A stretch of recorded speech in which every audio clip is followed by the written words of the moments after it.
Assalamualaikum warahmatullahi wabarakatuh. Saya Rania Hafia.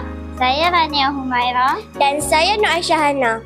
Kami dari Sekolah Kebangsaan Darul Aman Heights akan memperkenalkan projek inovasi kami iaitu Eco Primary Natural Colour.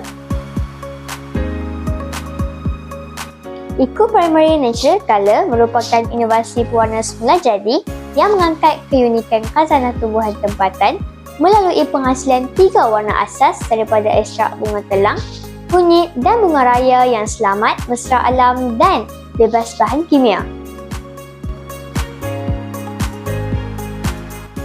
Antara objektif penghasilan projek ini ialah: pertama, menghasilkan pewarna asas semula jadi daripada tumbuhan tempatan. Kedua, menghasilkan warna sekunder melalui percampuran warna asas. Ketiga, menyediakan pewarna selamat untuk aktiviti pendidikan STEM dan seni. Keempat, menyokong pelestarian alam sekitar selaras dengan SDG 12. Inovasi ini terhasil apabila kami mendapati pewarna sintetik mengandungi bahan kimia yang boleh membahayakan kesihatan. Selain itu, penggunaan bahan kimia menjejaskan alam sekitar dan kurangnya pendedahan kepada pewarna semula jadi dalam aktiviti pendidikan.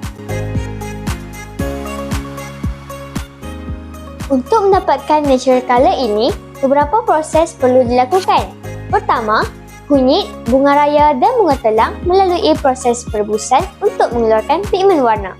Kedua, ekstrak warna ditapis, disejukkan dan dicampurkan dengan base colour daripada campuran tepung jagung dan air. Ketiga, seterusnya, warna asas yang stabil, selamat digunakan dan sedia untuk dicampur terhasil. Keempat, warna-warna asas ini boleh dicampurkan untuk menjadikan warna sekunder. Kelebihan Eco Primary ini ialah 100% bahan semula jadi, selamat untuk kanak-kanak, mesra alam dan biodegradasi, kos rendah dan bahan yang mudah didapati. Secara keseluruhannya, Eco Primary Natural Colour bukan sahaja menawarkan penyelesaian inovatif yang selamat dan lestari, malah berpotensi dikembangkan sebagai produk pendidikan dan kraf tangan berasaskan sumber semula jadi pada masa hadapan. Dari alam untuk pendidikan demi masa depan lestari. Sekian, terima kasih.